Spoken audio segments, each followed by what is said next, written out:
আমাদের সবচেয়ে বড় পরিচয় আমরা মুমিন মুসলিম না, আমাদের বড় পরিচয় আমরা বাঙালি। আমাদের দেশে আগে সেকুলাররা যে এরকম কথা বলতো, এখন দেখি অনেক দাড়িওয়ালা টুপিওয়ালারা ওই সুরে কথা বলে। এরা বলতে চায় যে আমাদের সবচেয়ে বড় পরিচয় আমরা মানুষ, আমরা বাঙালি। সেকুলাররা যখন এই কথাগুলো বলতো আমরা কষ্ট পেতাম, তবে ভাবতাম এটা স্বাভাবিক। কিন্তু রাইটিস্ট এবং ইসলামিস্ট তাদের মুখে এই কথা শুনলে আমাদের কলিজাটা শেলের মতো বিদ্ধ হয় এবং আমরা তা মেনে নিতে পারি না। আমাদের সবচেয়ে বড় পরিচয় আমরা উম্মতে মুহাম্মাদি, আমরা মুসলিম। এর চেয়ে বড় কোনো পরিচয় আমাদের। আল্লাহ রাব্বুল আলামিন বলেন, কুল ইয়া আহলাল কিতাবি তাআলাউ ইলা কালিমাতিন সাওয়াইন বাইনানা ওয়া বাইনাকুম আল্লা না'বুদা ইল্লাল্লাহ ওয়া লা নুশরিকা বিহি শাইআন ওয়া লা ইয়াত্তাখিযা বা'দুনা বা'দান আরবাবাম মিন দুনিল্লাহ فَإِن تَوَلَّوْا فَقُولُوا اشْهَدُوا بِأَنَّا مُسْلِمُونَ। আল্লাহ আমাদের পরিচয় শিখাইছেন, আমরা পরিচয় কি দিব? আমরা বাঙালি, আমরা ইরাকি, আমরা আফগানি, আমরা মুসলিম। এটা হচ্ছে আমাদের প্রিন্সিপাল আইডেন্টিটি। এর উপর আমাদের কোনো পরিচয়। কিসের সাতার বাঙালি আর বাংলাদেশ, এটা কোনো পরিচয় হলো নাকি? আল্লাহ বলেছেন, প্রিয় হাবিব মুহাম্মদ সাল্লাল্লাহু আলাইহি ওয়াসাল্লাম, আপনি ডাক দিয়ে বলুন, হে আহলে কিতাব, আসো একটি কথা, যেই কথা আমরা বিশ্বাস করি তোমরা বিশ্বাস করতে পারো, যে কথায় আমরা ঐকমত্য স্থাপন করতে পারি। সুবহানাল্লাহ। সেটা কি? আমরা একমাত্র আল্লাহর ইবাদত করব, আল্লাহর সাথে কাউকে শরীক করব না, আর মানুষ হয়ে অন্য মানুষকে রব বানাবো না।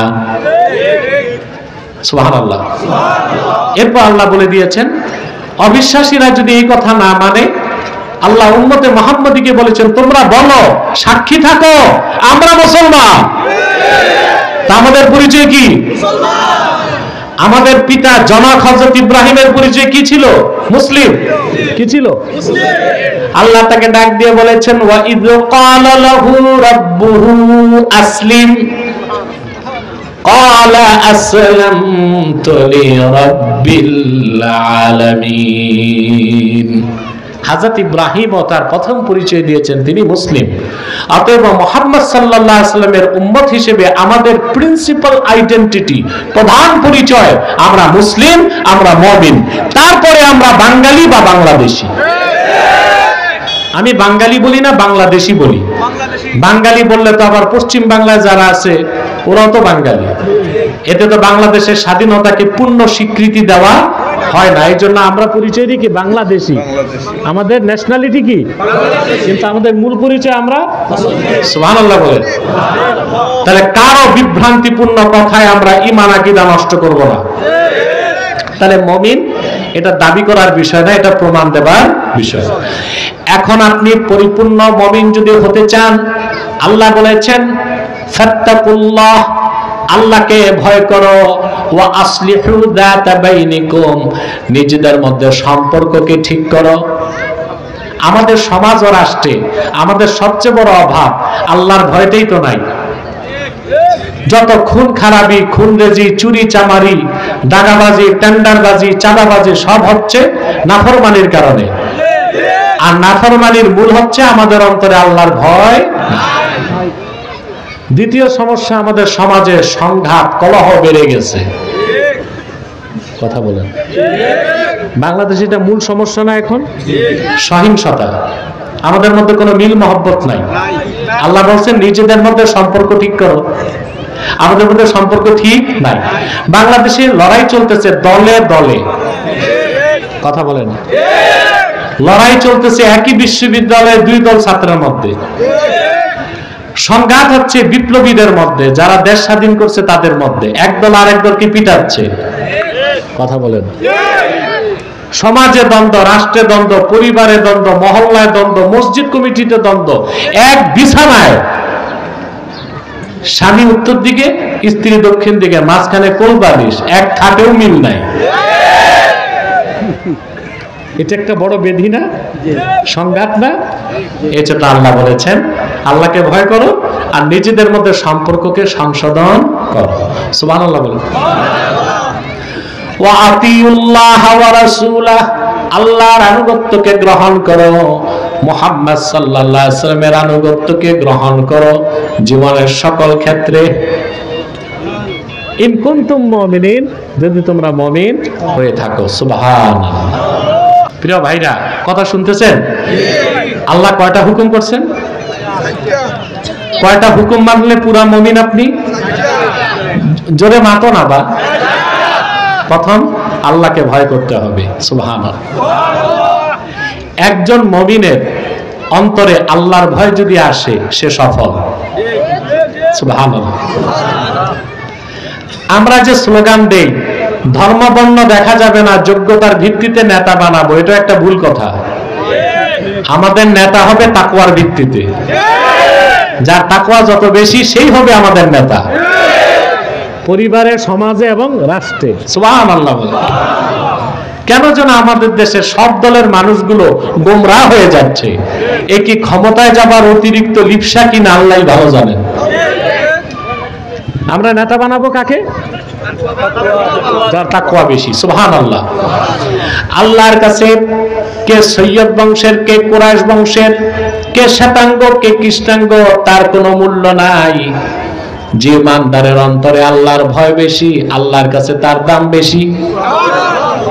আল্লাহ পাক বলেন, ইয়া আইয়ুহান নাসু ইন্না খালাকনাকুম মিন যাকারিন ওয়া উনসা وجعلناكم شعوبا وقبائل لتعارفوا إن أكرمكم عند الله أتقاكم। আল্লাহ রাব্বুল আলামিন বলেন, হে মানব জাতি, তোমাদেরকে আমি একজন মাত্র পুরুষ আর একজন নারী থেকে সৃষ্টি করেছি। অতঃপর তোমাদেরকে বিভিন্ন বংশে এবং গোত্রে বিন্যস্ত করেছি। তোমাদের মধ্যে সেই ব্যক্তির দাম আল্লাহর কাছে বেশি যার তাকওয়া বেশি। বলেন সুবহানাল্লাহ।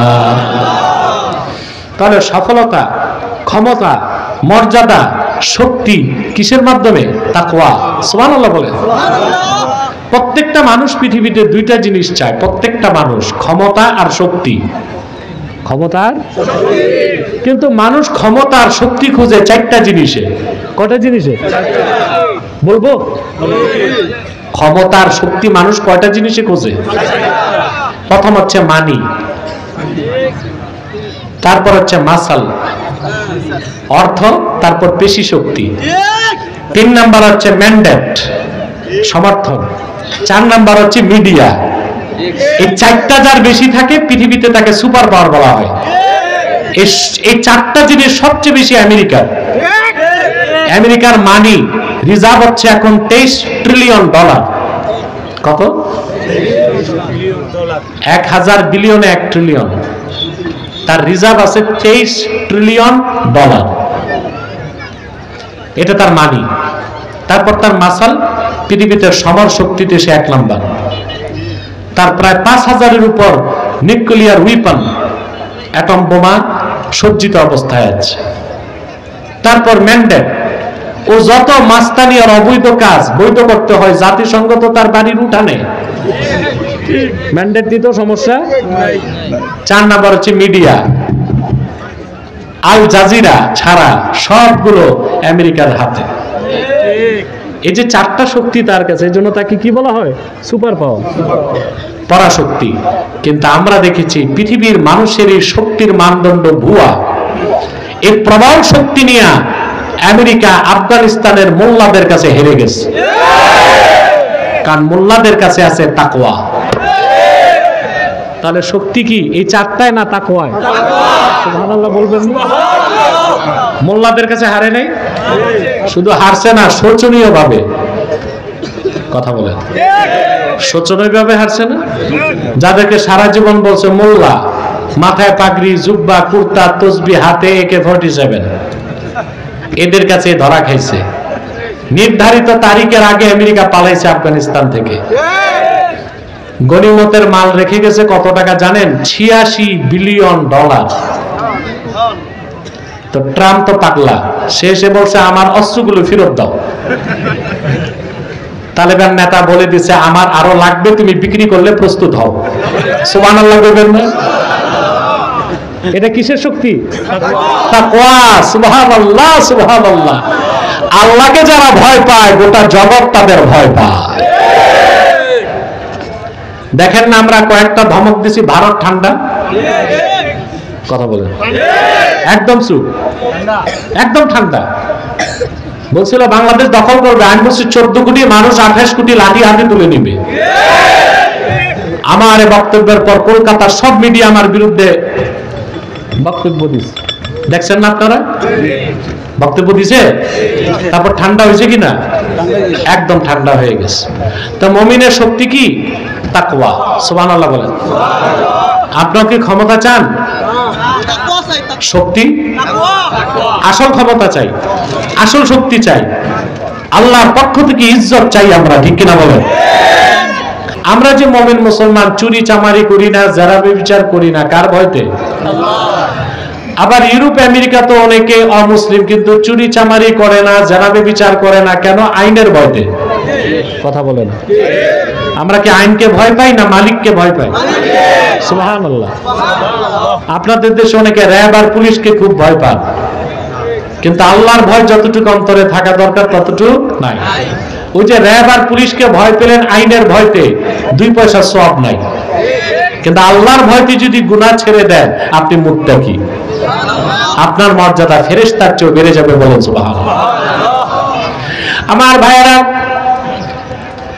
আল্লাহ রাব্বুল আলামিন সেই জন্য কোরআন কারীমের বিভিন্ন জায়গায় আল্লাহকে ভয় করতে বলেছেন। যেমন আল্লাহ তাআলা বলেন, ইয়া আইয়ুহাল্লাযীনা আমানুত্তাকুল্লাহা হাক্কা তুকাতিহি ওয়া লা তামুতুন্না ইল্লা ওয়া আনতুম মুসলিমুন।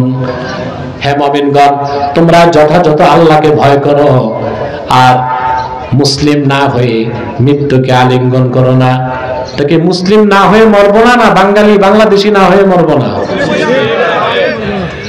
আমরা কিভাবে কোরআন সুন্নাহর বিরুদ্ধে যে এমন কথা বলতে পারি? আল্লাহ মাফ করুন। বলুন আল্লাহুম্মা আমিন। আমার কথাগুলো বুঝতেছেন তো? দেখুন, আমাদের চরিত্র হচ্ছে কোন দলকে জিতানো, কোন দলকে ঠকানো, এই নোংরামি চরিত্র আমাদের নাই। কোরআন সুন্নাহর মানদণ্ডে যা হক ও সত্য তা আমরা বলবো। কেউ জিতুক আর কেউ, এটাই হচ্ছে একজন দাঈল আল্লাহর কাজ। তো বাংলাদেশে বক্তাগুলো ধান্দাবাজ হয়ে গেছে, এক এক মাসলাক আর এক এক দলের দালালি করতেছে, নিজের দল আর মাসলাকের ভুলটা ধরে না। এগুলো বক্তা না, এগুলো তক্তা। এগুলো কি? তক্তা। হবে জাহান্নামের তক্তা।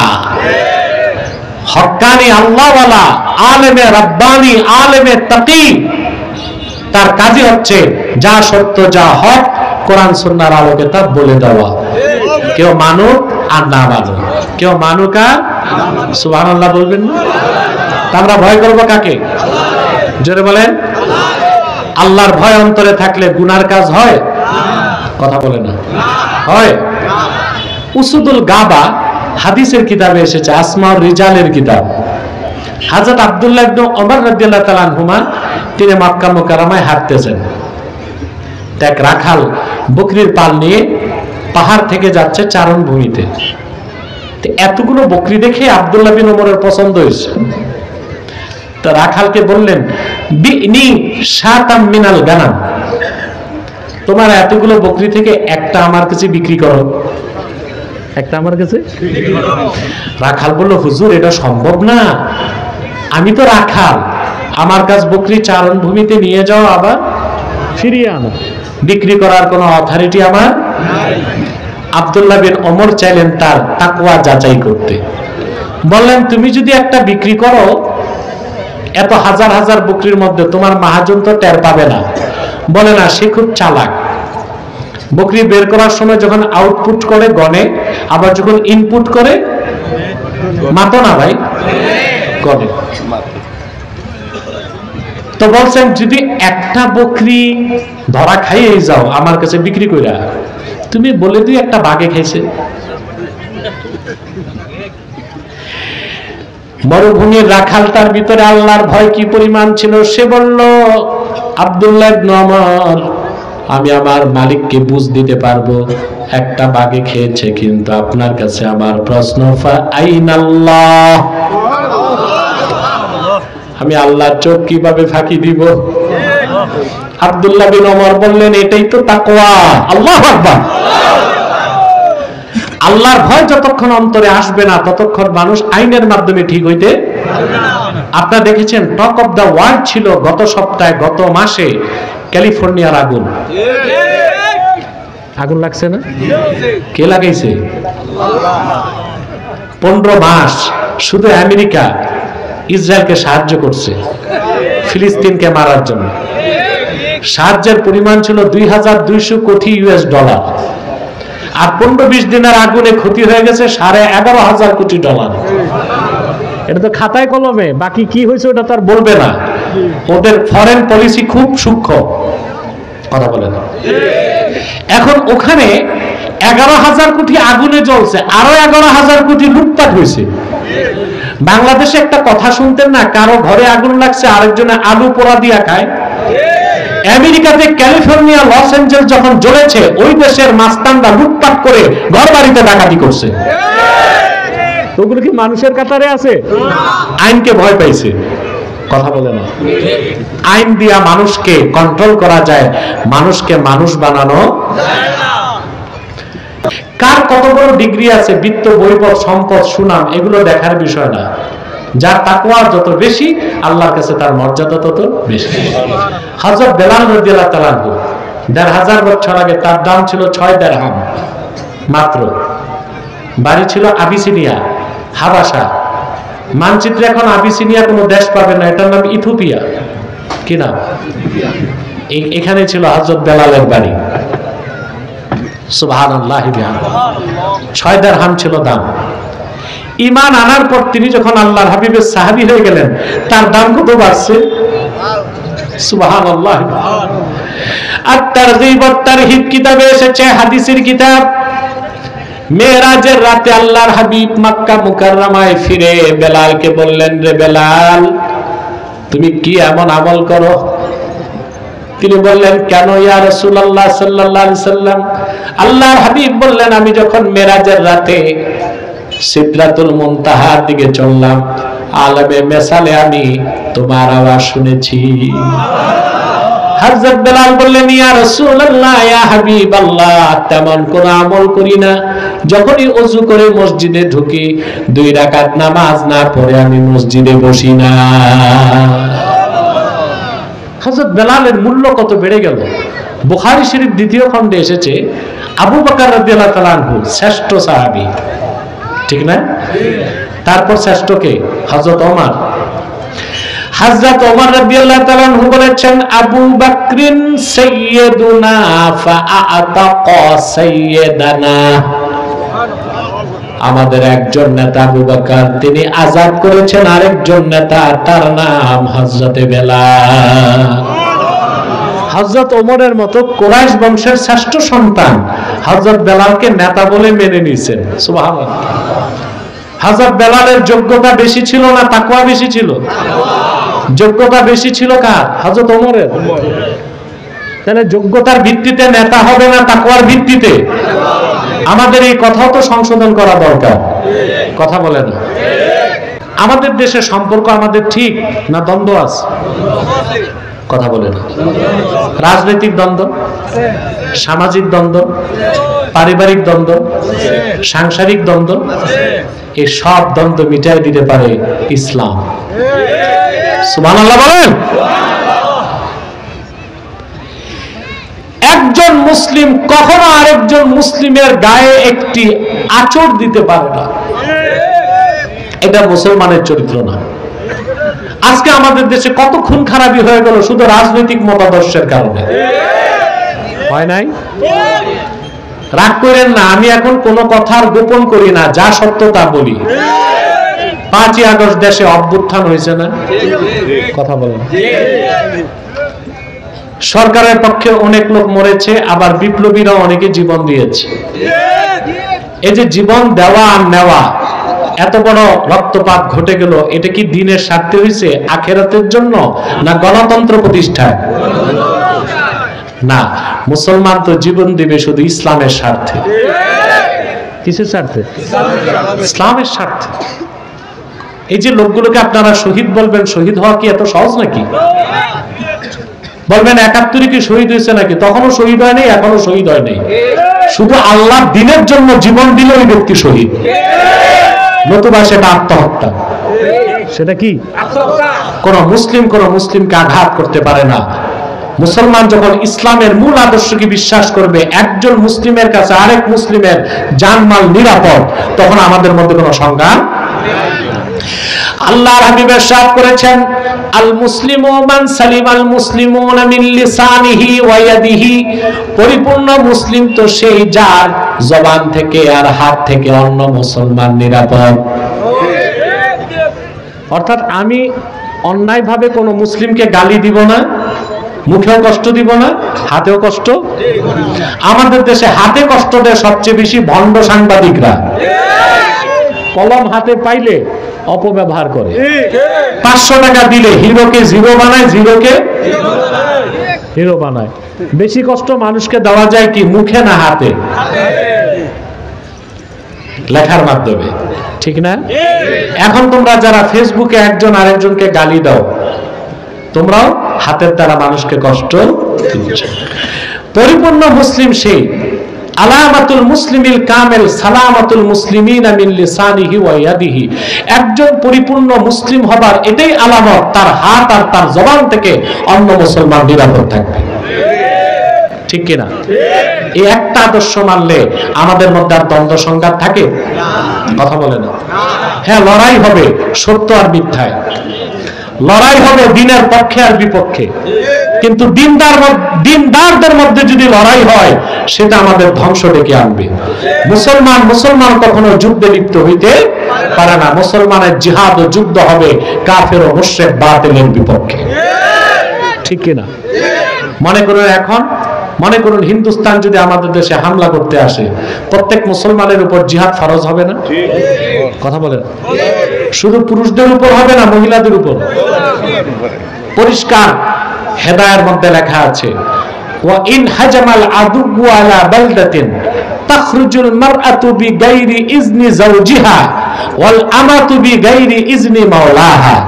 কোন মুসলিম ভূখণ্ডে যদি কোন অমুসলিমরা প্রবেশ করে, ওই দেশের মুসলমানদের উপর ফরজ হয়ে যাবে, মহিলাদের উপর ফরজ হবে, স্বামীর অনুমতি ছাড়া জিহাদে ঝাঁপিয়ে পড়বে। বান্দি দাসীদের উপর ফরজ হয়ে যাবে, মনিবের অনুমতি ছাড়া জিহাদের ময়দানে ঝাঁপায় পড়বে। সুবহানাল্লাহ বলেন। আল্লাহর আনুগত্য কি আর তার রাসূলের আনুগত্য কি? প্রশ্ন আসে না? প্রশ্ন আসে? আল্লাহ এক কথায় জবাব দিয়ে দিয়েছেন। আল্লাহ রাব্বুল আলামিন বলেন, মাইয়ুতির রাসূলা ফাকাদ আতা আল্লাহ। যে মুহাম্মদ সাল্লাল্লাহু আলাইহি সাল্লামের আনুগত্য করলো, সেই তো আল্লাহর আনুগত্য করলো। সুবহানাল্লাহ। তাহলে আল্লাহর হাবিব আখিরি নবী নূর নবীজি মুহাম্মদ মুস্তাফা সাল্লাল্লাহু আলাইহি ওয়াসাল্লামের আনুগত্যটাই আল্লাহ রাব্বুল আলামিনের আনুগত্য। এখন আল্লাহর হাবিবের আনুগত্য কিভাবে করবেন? এক কথায় আল্লাহর হাবিবের আনুগত্যই ইসলাম, ঈমান, ইহসান, শরীয়ত, তরিকত, হাকিকত, মারিফত, ইবাদত। এর বাইরে কোনো ইসলাম নাই, কোনো তরিকত নাই, কোনো হাকিকত নাই, কোনো মারিফত নাই, আছে মাইরের পথ। বাংলাদেশে অনেক ভণ্ড পীর আছে, শরীয়ত বিরোধী কাজ করে, তারপর বলে এটা মারিফত। ইসলামে কোনো ভেদ নাই, কোনো স্যাদ নাই, আছে? আচ্ছা ভাই, ইসলামের পরিচয় নিতে হবে কোরআন থেকে না? কথা বলেন। বাংলাদেশে কিছু বুদ্ধিজীবী বের হয়েছে এখন, সুন্দর সুন্দর নাম, সলিমুল্লাহ, কালিমুল্লাহ, লানতুল্লাহ, এরা বিশ্ববিদ্যালয়ের ছাত্রদের ব্রেন ধোলাই করে। কিভাবে ধোলাই করে আপনারা দেখবেন তাদের সাইটগুলোতে, বিশ্ববিদ্যালয়ে ঢুকলে ছাত্রদেরকে বুঝায় যে ইসলামের অনেকগুলো ভার্সন আছে। নাউজুবিল্লাহ, ইসলামের ভার্সন আছে। ওরা বলে যে একটা পলিটিক্যাল ইসলাম, একটা রেডিক্যাল ইসলাম, একটা হচ্ছে সুফিবাদী ইসলাম। নাউজুবিল্লাহ, ইসলামের কোনো ভাগ নাই। আল্লাহর আখির নবী মুহাম্মদ সাল্লাল্লাহু আলাইহি ওয়াসাল্লাম ১৫০০ বছর আগে আল্লাহর পক্ষ থেকে যে পূর্ণাঙ্গ জীবন বিধান দিয়েছেন তার নাম ইসলাম। সেখানে রেডিক্যাল ইসলাম, পলিটিক্যাল ইসলাম, রাজনৈতিক ইসলাম, পলিটিক্যাল ইসলাম, রেডিক্যাল ইসলাম, সুফিবাদী ইসলাম, ইসলামকে ভাগ করার, ভার্সন বের করার অধিকার তোমাকে কে দিয়েছে? সমস্যা হচ্ছে বুদ্ধিজীবীগুলো পড়াশোনা করছে অক্সফোর্ডে, জার্মানে, ইটালিতে। তো পশ্চিমা অমুসলিম দার্শনিকরা ইসলামের যে ইতিহাস বিকৃতি করছে আর ইসলামের যে ভুল সংজ্ঞা দিছে, ওই সংজ্ঞাটা পয়রা বাংলাদেশে আসছে ইসলাম শিখাইতে। নাউজুবিল্লাহ বলে। ইসলামের পরিচয় নিতে হবে কোরআন ও সুন্নাহ থেকে, ইসলামের পরিচয় নিতে হবে ইসলামের ইতিহাস থেকে, ঠিক কি না? দেখুন, ইসলাম পূর্ণাঙ্গ জীবন বিধান, ইসলামের রাজনীতি আছে, তবে ইসলামী রাজনীতিটা পূর্ণাঙ্গ ইসলাম না, পূর্ণাঙ্গ ইসলামের অংশ। রেডিক্যাল ইসলাম বলে ওরা জিহাদকে, জিহাদটা পূর্ণাঙ্গ ইসলাম না, পূর্ণাঙ্গ ইসলামের অংশ। তরিকত তাসাউফকে ওরা বলে সুফিবাদী ইসলাম, না, তরিকত তাসাউফ ইসলাম না, এটা পূর্ণাঙ্গ ইসলামের অংশ। আমি বুঝাইতে পারলাম?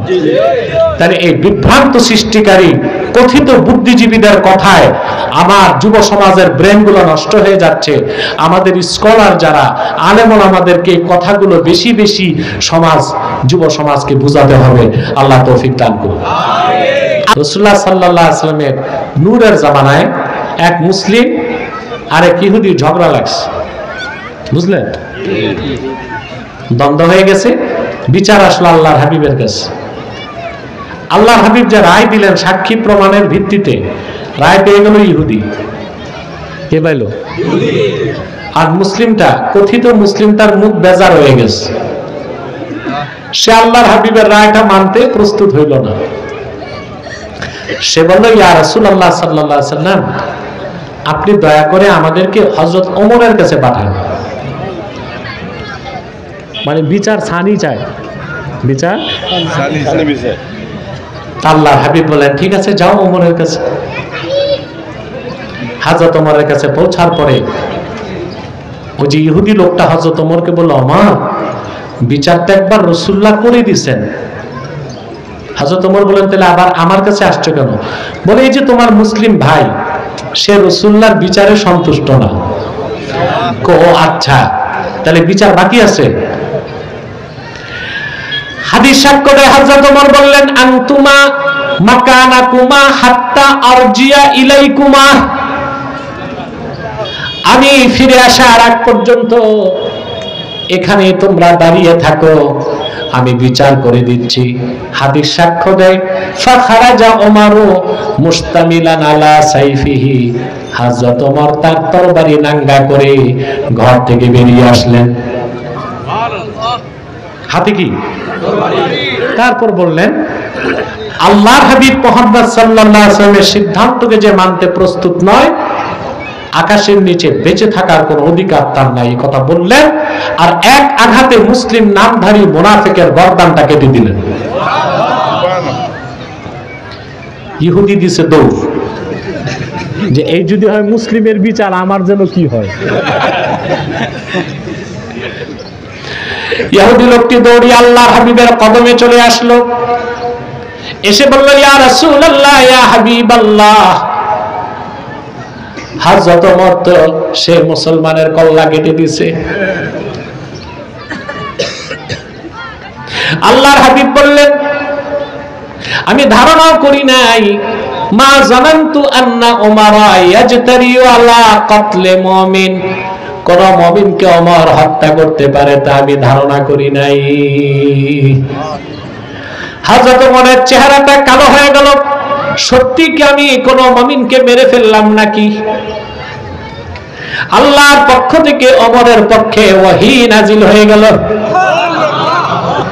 আল্লাহ ঘোষণা করলেন, ফালা ওয়া রাব্বিকা লা ইউমিনুনা হাত্তা ইউহাক্কিমুকা ফীমা শাজারা বাইনাহুম থুম্মা লা ইয়াজিদু ফী আনফুসিহিম হারাজাম মিম্মা কাদাইতা ওয়া ইউসাল্লিমু তাসলিমা।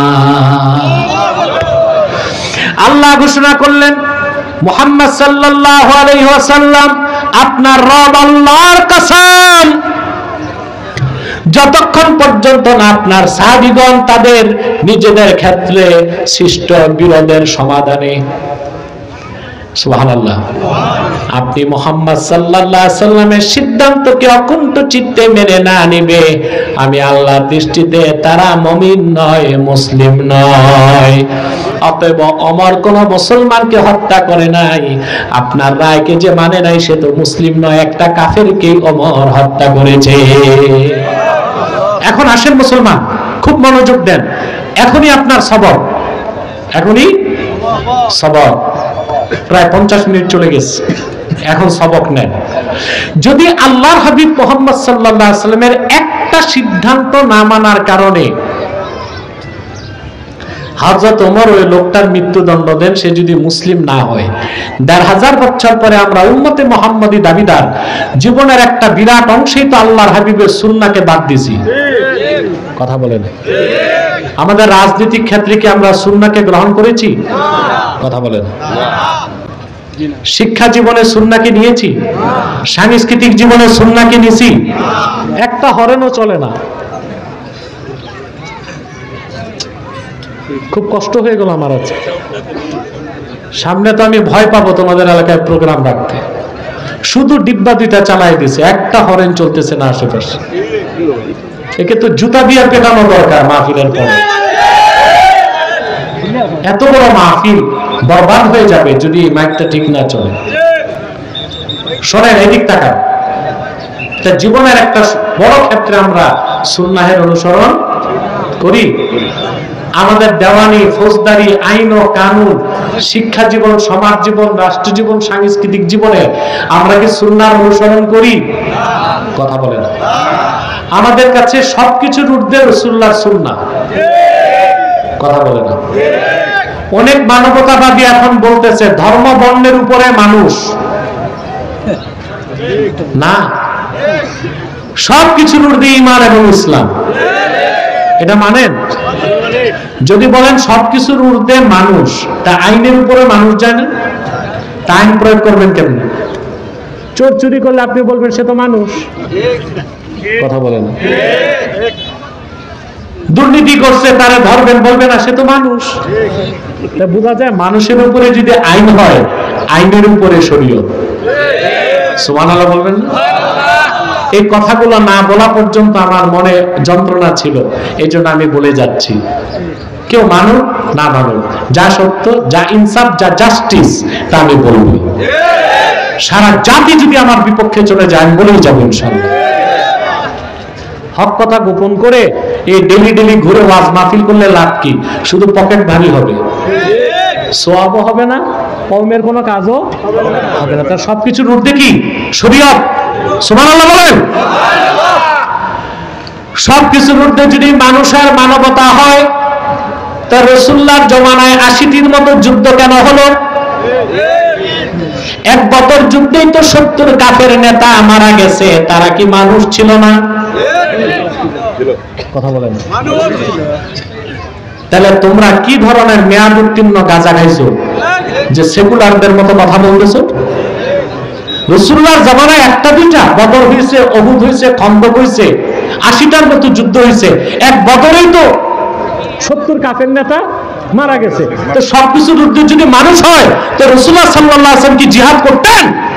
কথা বলে না। মানুষের ঊর্ধ্বে হচ্ছে ঈমান, ইসলাম, আল্লাহর দ্বীন। দ্বীনের জন্য মানুষ মানুষের জন্যই হচ্ছে, দ্বীনের জন্য মানুষ, মানুষের জন্য দ্বীন না। দ্বীন রক্ষায় মানুষকে জীবন দিতে হবে, ঠিক কিনা? আল্লাহ দ্বীনকে রক্ষায় আমাদের জীবন উৎসর্গ করার মানসিকতা আমাদেরকে গ্রহণ করতে হবে। অথবা যারা ভুল বক্তব্য দিচ্ছে, আমরা চাই তারা তওবা করুন, সংশোধন হোক, বক্তব্যকে প্রত্যাহার করুন। তাহলে অন্য যে কোনো ধর্মের ক্ষেত্রে প্রযোজ্য ধর্ম বর্ণের উপরে মানুষ, কিন্তু ইসলামের ক্ষেত্রে প্রযোজ্য না। সবকিছুর ঊর্ধ্বে ইসলাম। আপনাদের দেশে নেতারা একটা স্লোগান দেয়, ব্যক্তির চেয়ে দল বড়, দল থেকে দেশ বড়।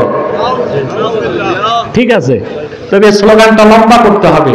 ব্যক্তির চেয়ে দল বড়, দল থেকে দেশ বড়, দেশ থেকে আমার জান বড়, আমার জান থেকে ঈমান বড়, ইসলাম বড়, আল্লাহর কোরআন বড়।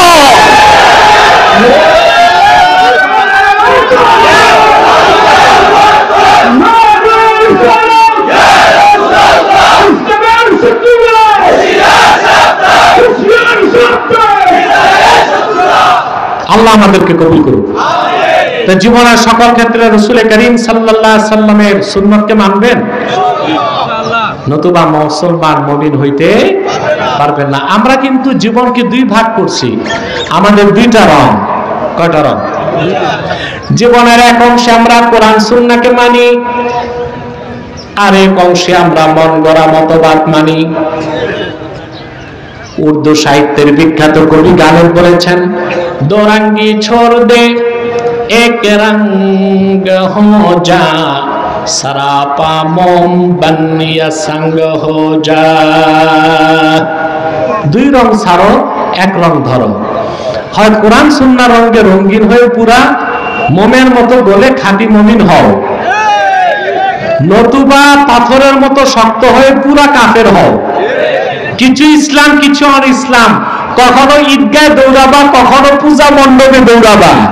এটা মুসলমানের চরিত্র না, মুনাফিকের চরিত্র। ঠিক কিনা? তার মানে কি আমরা হিন্দুদের মেরে ফেলবো? না, তাদের পূর্ণ নিরাপত্তা দিব, কিন্তু তাদের ধর্মীয় কাজে কোনো সহযোগিতা করতে পারবো না। কারণ এ আনাতুল কুফারি কুফরুন, কাফেরদেরকে কুফরি কাজে সাহায্য করাও কুফরি। কোন হিন্দু যদি না খেতে পায়, আপনি তারে খাবার দিবেন। হিন্দুর মেয়ে বিয়ে হয় না, বিয়ে করায় দিবেন। হিন্দু অসুস্থ, তারে আপনি চিকিৎসা সেবা দিবেন, কিন্তু মূর্তি বানাতে টাকা দিতে পারবেন না। ওইটা হচ্ছে তার কুফরি কাজে সাহায্য, ওইটা করা যাবে না, ওইটা করা যাবে না। এখন পূজা মণ্ডপ একটা যাবে, আপনি শরবত খাওয়াই দিলেন সবাই, কথা বলে না। তো আমাদের হতে হবে খাঁটি মুসলিম। আমাদের দুই রং ধরলে হবে না, এক রং ধারণ করতে হবে। ইসলামের রং, কোরআনের রং, সুন্নাহের রং। সুবহানাল্লাহ বলে। আচ্ছা ভাই, আজকে যোহর নামাজ পড়ছেন না? কয় রাকাত পড়ছেন? ফরজ কয় রাকাত পড়ছেন? আমি কয় রাকাত পড়ছি? 2 রাকাত।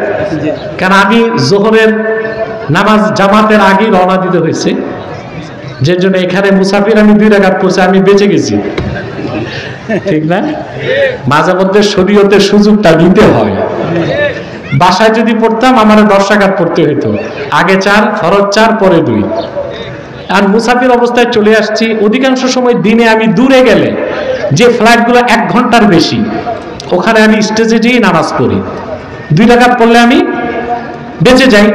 আল্লাহ যখন সুযোগ রাখছে তো নিতে কি মাতো না বা। আমি পড়ছি 2 রাকাত, আপনারা পড়ছেন 4 রাকাত। এখন যদি আপনাদের ইমাম সাহেব 5 রাকাত পরে তো মানতেন, 3 রাকাত। যদি আপনার কথা না শুনতে, ইমামকে সামনে রাখতেন না পিছে টানতেন? কারণ রাসূলুল্লাহ সাল্লাল্লাহু আলাইহি ওয়াসাল্লাম বলেছেন, সাল্লু কামা রাআইতুমুনি উসাল্লি, তোমরা নামাজ পড়ো সেভাবে যেভাবে দেখেছো আমি রাসূল নামাজ পড়ি। সেজন্য আল্লাহর হাবিবের সুন্নাহ নীতি বা রীতি থেকে আমরা জানতে পেরেছি, যোহরের ফরজ 4 রাকাত, মুসাফিরের জন্য 2 রাকাত, 3ও চলবে না, 5ও চলবে না। রোজার ক্ষেত্রে আমরা রোজা রাখি 29টা বা 30টা, 28টাও নাই, 31টাও নাই। সুবহানাল্লাহ। তো ইবাদত বন্দেগীর ক্ষেত্রে তো আমরা আল্লাহর হাবিবের সুন্নাহের অনুসরণ করি। আমাদের দেশে দেখছি হজ করতে গেলে মানুষ খুব বেশি সুন্নত মানে 5 লাখ টাকা লাগে।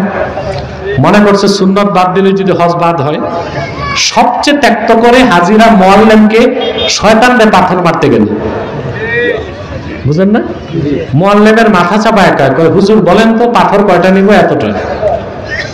সাইজ কি হবে? এক একটা মুড়ির সমান নিলেও হবে। তো ধর্ম কয় আঙ্গুলে?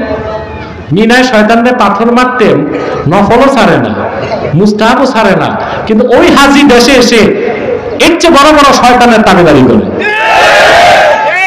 কথা বলেন, এর চেয়ে বড় বড় শয়তানের তাবেদারি করে। আর ওদিক দিয়ে মিনায় শয়তানরে পাথর মারতে যাইয়া মুস্তাহাবও ছাড়ে নাই। না, জীবনের সকল ক্ষেত্রে আপনাকে সুন্নাহের অনুসরণ করতে হবে। আপনার লেনদেন, আপনার বিচার আচার, আপনার পোশাক আশাক, আপনার উঠা বসা, আপনার চলন বলন, সব ক্ষেত্রে আল্লাহর হাবিবের সুন্নতের অনুসরণ করতে হবে। সুন্নতের দাম কত বেশি ভাই! সুন্নত বুঝেন না আপনারা। আপনারা মনে করেন খাবার পরে একটু কাইলুলা করা, দস্তরখানে খাওয়া, লাউ খাওয়া, এই তো সুন্নত নাকি? না, সুন্নত ব্যাপক অর্থ। সুন্নত কাকে বলে? আব্দুল কাদের জিলানী রাহমাতুল্লাহি আলাইহি গুনিয়াতুত তালিবিনে লিখেছেন, আম্মা সুন্নাহ ফাহিয়া মা সান্না রাসূলুল্লাহ সাল্লাল্লাহু আলাইহি ওয়াসাল্লাম। আল্লাহর আখির নবী মুহাম্মদ সাল্লাল্লাহু আলাইহি ওয়াসাল্লাম ১,৫০০ বছর আগে যেটা নীতি হিসেবে নির্ধারণ করেছেন, সেই নীতির নাম সুন্নতে নববী। শুধু মিষ্টি খাওয়া সুন্নত, লাউ খাওয়া সুন্নত, নেশা করা সুন্নত? রাসূলুল্লাহ সাল্লাল্লাহু আলাইহি ওয়াসাল্লাম যে নীতি নির্ধারণ করে দিয়েছেন, ওই নীতির নাম কি? সুন্নাত। তো সুন্নতকে গ্রহণ করতে হবে নীতি হিসেবে। নীতি হিসেবে সুন্নতকে বিশ্বাস করা ঈমান। আর সুন্নতের আমল করা হচ্ছে কোনটা ফরজ, কোনটা ওয়াজিব, কোনটা সুন্নত, কোনটা নফল, কোনটা সুন্নত। যেমন আমি বলি, যোহর নামাজ কয় রাকাত? ফরজ। এশার ফরজ কয় রাকাত? আসরের ফরজ, মাগরিবের ফরজ, এশার ফরজ। কোরআন শরীফে কই আছে? এটা নির্ধারণ করেছেন কে? আল্লাহর হাবিব। নামাজের কথা কোরআনে আছে, রাকাতের কথা নাই, রাকাতের কথা হাদিসে আছে। এই যে আল্লাহর হাবিব নীতি নির্ধারণ করছেন, যোহর 4, আসর 4, মাগরিব 3, এশা 4, ফজর 2। এই যে রাকাতগুলো আমরা গ্রহণ করলাম, এটাও সুন্নত, এটা নীতি হিসেবে গ্রহণ করেছি। সুবহানাল্লাহ। আবার 4 রাকাত যোহরের আগে 4 রাকাত সুন্নত পড়ছেন না? কথা বলে না। ওই 4 রাকাত নীতি হিসেবে সুন্নত, আমল হিসেবেও সুন্নত। আর 4 রাকাত যে যোহর পড়ছেন, নীতি হিসেবে সুন্নত, আমল হিসেবে ফরজ। এরপর আবার 2 রাকাত পড়ছেন, নীতি হিসেবে সুন্নত, আমল হিসেবেও সুন্নত। এরপরে আবার 2 নফল পড়ছেন, নীতি হিসেবে সুন্নত, আমল হিসেবে নফল। আমি কি সুন্নত বুঝাইতে পারলাম? শতকরা ৮৮ জন মৌলবী সাহেব সুন্নতের হাকিকত বুঝে না। সুন্নতকে বিশ্বাস করতে হবে নীতি হিসেবে, তারপর গ্রহণ করতে হবে আমল হিসেবে। সুবহানাল্লাহ। আর সুন্নতের প্রতি যার সামান্যতম অবজ্ঞা আসবে, সে মুসলমান না, কাফের। হযরত আবু হানিফা রাহমাতুল্লাহর প্রধান সহচর ছিলেন আবু ইউসুফ। কি নাম? বাগদাদের চিফ জাস্টিস ছিলেন, ঠিক না? উনি একদিন এজলাসে বিচার করতেছেন। বিচার করতে করতে তিনি বললেন, ইন্না রাসূলুল্লাহি সাল্লাল্লাহু আলাইহি ওয়াসাল্লাম কানা ইউহিব্বুদ দুব্বা ফা আনা উহিব্বুদ দুব্বা। আবু ইউসুফ বললেন, আল্লাহর রাসূল সাল্লাল্লাহু আলাইহি ওয়াসাল্লাম লাউ পছন্দ করতেন, আমি আবু ইউসুফ লাউ পছন্দ করি, আমি আনায়াতুল্লাহ আব্বাসীও লাউ পছন্দ করি। তোমরা করেন? কিন্তু লাউ খাইতে শিখেন নাই আপনারা।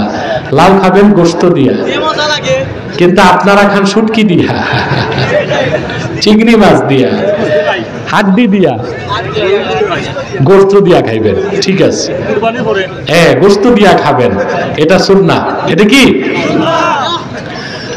এক যুবক দাঁড়ায় বলল, লা উহিব্বুদ দুব্বা, আমি লাউ পছন্দ করি না।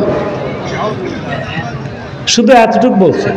লাউ খাওয়া হারাম তাও বলে নাই, লাউ খাওয়া জায়েজ না তাও বলে নাই, শুধু বলছে আমি পছন্দ করি না। فأمر الإمام بقتله فتاب الرجل فورا। আবু ইউসুফ ফতোয়া দিলেন, রাসূলুল্লাহ সাল্লাল্লাহু আলাইহি ওয়াসাল্লাম লাউ পছন্দ করতেন, শোনার পর যে বলছে আমি লাউ পছন্দ করি না, ওর জন্য মৃত্যুদণ্ড ওয়াজিব, তার ঈমান নষ্ট হয়ে গেছে, তারে কতল করো। যুবকটি তৎক্ষণাৎ তওবা করলো, আবু ইউসুফ তাকে মাফ করে দিলেন।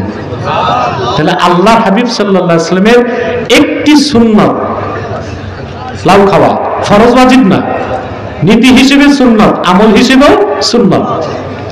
এটাকে অবমাননার কারণে ঈমান নষ্ট হয়ে গেছে, আবু ইউসুফ তাকে মৃত্যুদণ্ডের ফতোয়া দিলেন। তাহলে বোঝা যায় সুন্নতের মর্যাদা মর্তবা কত বেশি। সেজন্য আল্লাহ তাআলা বলেছেন ওয়া আতিউল্লাহ ওয়া রাসূলাহ, আল্লাহর চারটা নির্দেশ, ফাত্তাকুল্লাহ, আল্লাহকে ভয় করো, ওয়া আসলিহু যাতা বাইনিকুম, নিজেদের মধ্যে সম্পর্ককে ঠিক করো, ওয়া আতিউল্লাহ ওয়া রাসূলাহ, আল্লাহর আনুগত্য করো, আল্লাহর রাসূল মুহাম্মদ সাল্লাল্লাহু আলাইহি ওয়াসাল্লামের আনুগত্য করো, ইন কুনতুম মুমিনিন, যদি তোমরা মুমিন হতে পারো। এই চারটা শিক্ষা নিলাম, কথা বলেন, আমল করব, তাহলে আমরা সার্থক হয়ে যাব ইনশাআল্লাহ। আল্লাহ আমাদেরকে কবুল করুক, মঞ্জুর করুক, বলুন আল্লাহুম্মা আমিন। সাদাকাল্লাহুল আযীম ওয়া সাদাকা রাসূলুহুন নবিয়ুল কারীম ওয়া নাহনু আলা যালিকা মিনাশ শাহিদিন ওয়াশ শাকিরিন আলহামদুলিল্লাহি রাব্বিল আলামিন। ও কোথায় যাও তোমরা? বসো। এরা কি আউলিয়া কেরাম নাকি? এদের মুনাজাত লাগে না? আরে বাবা, আজকের মুনাজাত তো তোমার জীবনের শেষ মুনাজাত হতে পারে। আলহামদুলিল্লাহ। আমাদের সাবেক পার্লামেন্ট মেম্বার শেখ সুজাত আলী সাহেব উপস্থিত হয়েছে, আলহামদুলিল্লাহ। খুব মহব্বত করে আমাকে, যেখানেই আসি আমি, যত জায়গায় আসছি এমপি সাহেব উপস্থিত, আলহামদুলিল্লাহ। আমি এটা রাখবো, প্যাকেট করে আমি দোয়া করি শেখ সুজাত আলীর জন্য, আল্লাহ যেন তাকে আবার জনসেবার সুযোগ দেন। দিব দিব দিব। প্রিয় ভাইরা, আমার মনে হয় এই বছর তোমাদের সাথে এটাই আমার সাক্ষাৎ। আল্লাহ হায়াত দারাজ করলে পরে আবার দেখা হতে পারে। হবিগঞ্জে আমি সব দিনেই এসেছি, রাতে কোথাও আসি নাই। বেতাবপুরে আসবো, সেটাও দিনে ইনশাআল্লাহ। রাখো না, রাখো, সবাই বসেন। সুনামগঞ্জ ছাতক, কালকে ছাতক যাব দিনে ইনশাআল্লাহ। এত দূর তোমরা যাবা কিনা জানি না, দাওয়াত দিয়ে রাখলাম, পারলে যাই। আল্লাহ কবুল করুক, আল্লাহ কবুল করুক, আল্লাহ ইনশাআল্লাহ ইনশাআল্লাহ। ইউটিউবাররা সব খবর রাখছে। সম্মানিত সুধী, আমি তো এখন পাগড়ি দিব, তারপর মুনাজাত করব। আপনার এখানে বিভিন্ন দলের লোক আছেন, আছেন না? আমি সবসময় তাহারিকে মারতো না, বোকা বলতেছি, ভাই আপনার বিভিন্ন দল আছে, আপনাদের থাকুক, আমাদের সংগঠনের একটাই দাওয়াত যে মাসলাক যার যার, দিন ইসলাম সবার, ঠিক না? তাহরিক বাংলাদেশে এই কাজটা করেছে, করে যাচ্ছে। সব দলের লোককে তিনটি বিষয়ে তাহরিক চায়, এক হইতে হবে। তার প্রথমটা হচ্ছে ইসলামের সুমহান স্বার্থ রক্ষায় এক হইতে হবে। আমাদের দেশে যদি ইসলামী হুকুমত কায়েম হয়, এটা ইসলামের স্বার্থ না? কথা বলে না। আমরা যদি এক না হই, সব মাসলাক, সব দল, কিয়ামত তক বাংলাদেশে ইসলামী রাষ্ট্র বানানো যাবে? এই জন্য আমাদের ঘোষণা, ইসলামের সুমহান স্বার্থ রক্ষায় আমাদের এক হইতে হবে। দুই, আমাদের মৌলিক দাবিগুলো আদায়ে আমাদের এক হইতে হবে। আমাদের মৌলিক দাবি কিসে যান মেম্বার? আমাদের মৌলিক, অধিক সোজা হয়ে বসেন জনগণের দিকে। আমাদের মৌলিক দাবি কি বাংলাদেশে মানে সরকারেরা? কথা বলেন। দেশ স্বাধীনের আগ থেকে এই দেশের মানুষ বলে আসছে, কাদিয়ানীদেরকে অমুসলিম ঘোষণা করো। কোন সরকার কি মানছে? কথা বলে না। কেন মানে নাই? আমরা এক হইতে, এটা আমাদের ব্যর্থতা না? তারপরে দেশ স্বাধীনের আগ থেকে এই দেশের আলেমরা বলে আসছে ব্লাসফেমি আইন করো। কি আইন? যখন তখন ব্লগার নাস্তিকরা আল্লাহ তার হাবিবের বিরুদ্ধে কথা বলে, কোরআনের বিরুদ্ধে কথা বলে, সাতার জাতীয় সংগীতের বিরুদ্ধে কথা বললে আইন আছে, কিন্তু ইসলামের বিরুদ্ধে কথা বললে আইন নাই। আজকে 50 বছর আমরা দাবি করে আসতেছি ব্লাসফেমি আইন করো, এটা কি কেউ করছে? কেন করে না? আমরা এক হইতে। 3 নাম্বার, আমাদের এক হইতে হবে দেশের স্বাধীনতা রক্ষায়। আমাদের এই 3টি স্বার্থের বিরুদ্ধে কাজ করতেছে 3টি অমুসলিম সম্প্রদায়। তার মধ্যে সবচেয়ে জঘন্য হচ্ছে কুখ্যাত কাদিয়ানী সম্প্রদায়। নিঃসন্দেহে তারা কাফের এবং অমুসলিম। তাদেরকে যারা কাফের বলবে না তারাও কাফের, কারণ তারা আল্লাহর আখিরি নবী মুহাম্মদ সাল্লাল্লাহু আলাইহি ওয়াসাল্লামকে শেষ নবী হিসেবে বিশ্বাস করে না। চিল্লায় বলেন নাউজুবিল্লাহ। সেজন্য তারা কি? তাদেরকে যারা কাফের বলবে না তারা কি? কিন্তু মানুষকে ধোঁকা দিতে তারা মুসলমানদের মতো দাড়ি রাখে, টুপি লাগায়, নামও রাখে। তাই বলে কি মুসলমান হবে? আরে ভাই, দাড়ি রাখলে কেউ যদি মুসলমান হতো তো রবীন্দ্রনাথ ঠাকুরের চেয়ে বড় মুসলমান কে হইত? সে কি মুসলিম ছিল না মুসলিম? মোদিরও তো দাড়ি আছে, মনমোহন বেটা মরে গেছে, ওই বেটারও দাড়ি ছিল, এরা সবই মুসলিম ছিল, ঠিক না? টুপি লাগাইলে মুসলমান হওয়া যায়? দিল্লি পার্লামেন্টে হিন্দু এমপিরাও সাদা টুপি লাগায়, মুসলিম হবে? নাম রাখলে মুসলমান হওয়া যায়? এক শয়তান বোতলে পেশাব করে উপরে নাম লেখছে শরবত, ওটা কি শরবত হবে? ভিতরে কি? তদ্রুপ কাদিয়ানীরা কাফের। আব্দুল আউয়াল, আব্দুল সামাদ, মোবাশ্বের আলী, কবির চৌধুরী, শাহরিয়ার কবির, নিঝুম মজুমদার, এসব নাম রাখার দ্বারা তারা মুসলমান হতে পারে। আমার ভাইরা, আমার বন্ধুরা, আমার আল্লাহ ও নূর নবীজি আমার মুহাম্মদ মুস্তাফা সাল্লাল্লাহু আলাইহি সাল্লামের ইসলাম ও কোরআনের হাজার হাজার হাজার বছর পরে বর্তমান ভারতের কুখ্যাত, পাঞ্জাবের কুখ্যাত, গুরুদাসপুরের কুখ্যাত কাদিয়ানে ইংরেজ আমলে এক শয়তান নিজকে নবী দাবি করছে। চিল্লায় বলেন নাউজুবিল্লাহ। ওই শয়তানটার নাম রেখেছিল তার বাপ মির্জা গোলাম আহমদ কাদিয়ানী। সাবধান, তাকে গোলাম আহমদ বলা যাবে না। পিছনে বসেন মেম্বার, ওদিক বসেন। তাকে গোলাম আহমদ বলা যাবে না, কারণ গোলাম আহমদ অর্থ আহমদ এর গোলাম। কোন কাফের কোনদিনও গোলাম আহমদ এর গোলাম হতে পারে না। আর কাদিয়ানের কাজ্জাব ছিল শেষ দরজার কুখ্যাত কাফের। সে গোলাম আহমদ এর গোলাম ছিল না, সে ছিল কুখ্যাত শয়তানের কুখ্যাত গোলাম। কাদিয়ানের কাজ্জাব, মিথ্যানবতের দাবিদার মির্জা গোলাম শয়তান কাদিয়ানির উপর গজব এসেছে 1908 সালে। যখন গজব এসেছে, কাদিয়ানের কাজ্জাব, মিথ্যানবতের দাবিদার মির্জা গোলাম শয়তান কাদিয়ানি 1908 সালে ধ্বংস হয়ে কুখ্যাত জাহান্নামের কুখ্যাত কুকুরে পরিণত হয়েছে। তার অনুসারীরাও ধ্বংস হয়েছে। বর্তমানে কিছু কাদিয়ানি বাংলাদেশে আছে। ইতিমধ্যে তারা 100 সেন্টার করে ফেলেছে। কত?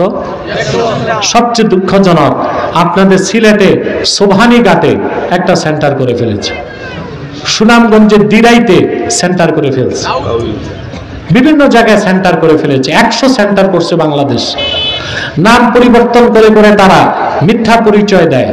কখনো নিজেদের পরিচয় দেয় আহমদী জামাত, কখনো বলে আহমদিয়া জামাত, কখনো বলে আহমদী সম্প্রদায়, কখনো বলে আহমদিয়া সম্প্রদায়, কখনো বলে আহমদী মুসলিম জামাত, কখনো বলে আহমদিয়া মুসলিম জামাত। সাবধান, যত কাদিয়ানি ছিল আছে থাকবে, তারা কেউ আহমদী জামাত নয়, আহমদিয়া জামাত নয়, আহমদী সম্প্রদায় নয়, আহমদিয়া সম্প্রদায় নয়, আহমদী মুসলিম জামাত নয়, আহমদিয়া মুসলিম জামাত নয়, তারা শয়তানি জামাত, কুখ্যাত জাহান্নামের কুখ্যাত কুকুরের দল। আমাদের সকল দলের একটাই দাবি, কি কওমি, কি আলিয়া, কি আহলে সুন্নাত, কি জমিয়ত, কি জামাত, কি মজলিস, সকল রাজনৈতিক দলের মাসলাকের মুসলমানের একটাই দাবি, অনতিবিলম্বে স্বাধীন বাংলায় শয়তান কাদিয়ানীদেরকে রাষ্ট্রীয়ভাবে অমুসলিম ঘোষণা করতেই হবে। করতেই হবে, করতেই হবে। এই দাবি আদায় যদি জানমাল দিতে হয়, তাহরিকে খাতমে নবুয়ত বাংলাদেশের ডাকে কারা কারা প্রস্তুত আছেন হাত তুলে দেখেন।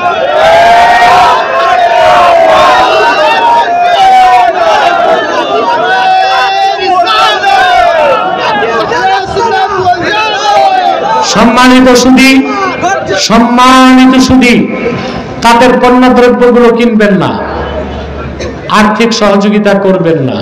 করেন আপনারা? জি করেন। প্রাণ কোম্পানির যত জিনিস তাদের, সেজান কোম্পানির জুস তাদের, আর এফএল এর পণ্যগুলো তাদের, প্রথম আলো, ডেইলি স্টার, কালের কণ্ঠগুলো তাদের। নৈতিক দায়িত্ব হিসেবে এগুলো ধরবেন না, কিনবেন না, বেচবেন না। মনে থাকবে।